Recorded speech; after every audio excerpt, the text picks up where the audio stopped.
Welcome back. Today we're launching what we hope to be a long-running series on First News at 4, Wellness Wednesdays, where we deal with topics important to your mental health and those you love. To help us, we're bringing back a familiar face here on First News at 4, Mary Jo Horton, the Director of Behavioral Health at Savannah's Memorial Health. Welcome back. Thank you. Thank you. Thank you for having me. I'm so thankful we're having these discussions. I am too. We've been talking about doing this for a while, so Yes. Here we go. All right, let's jump right in because we want to talk about what happens to a child if they fall victim to a child predator. You say there are signs a parent can look for changes in their child? Absolutely. You know, it really starts with noticing differences. You know, as caregivers and people who are interacting with children daily, you can start to notice this is outside of the behavior that I see from my child. And what we really want to remember is that all behavior is communication. While we need to address behavior, we also want to know what it's communicating. So looking at new stomach pains, increased anxiety, outbursts, even acts of aggression or defiance that is not in the realm of what your child displays needs to be addressed. And so all that is speaking to you that there is a problem. You say also lack of desire for activities, even going to Yes. school. Absolutely. Yeah. Particularly if your child really enjoyed certain things at school, certain activities, and all of a sudden they don't want to go.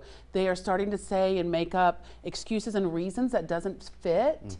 It is time for you to investigate a little bit further of what's underneath that. All right, so let's say that a parent notices these changes in their child.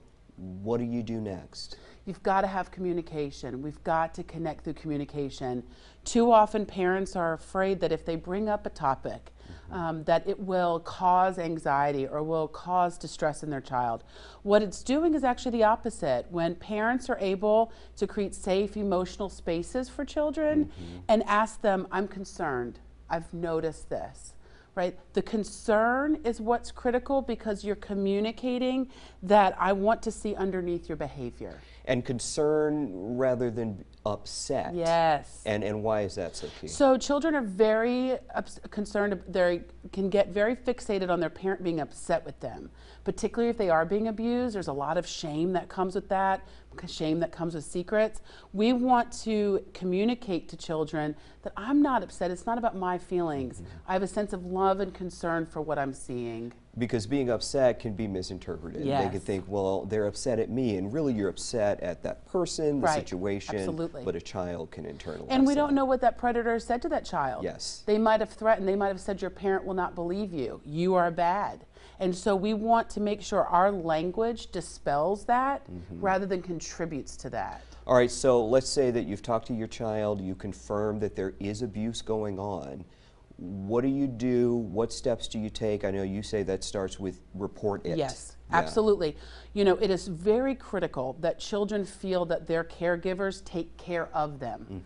So we don't want to put children in the decision-making role. So as caregivers, we want to express to a child, I am in charge of keeping you safe. I love you. We are reporting it, right? Building that alliance. There's also some great resources that we have. Let us not forget the Coastal Children's Advocacy Center. They are amazing and work with children who have experienced sexual abuse.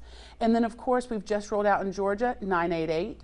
So let's say that your child has disclosed to you and now we're in crisis. All right, so in a crisis, and we have the number there on your screen, a crisis or an emergency, 988. Yes. Yeah. It's going to okay. connect you to a licensed provider Yeah. that's going to provide you direction and guidance. Okay, and we also have a link on our website where you can go for the Coastal Children's Advocacy Center on our website. That is wsav.com/childabuse. We have a link to their website. Mary Jo, thank you. Thank you. So much. This will help so many people spot it, handle it, Yes. and get help for their child. Absolutely. Yeah. All right. We'll see you next week. Yes, absolutely. Okay.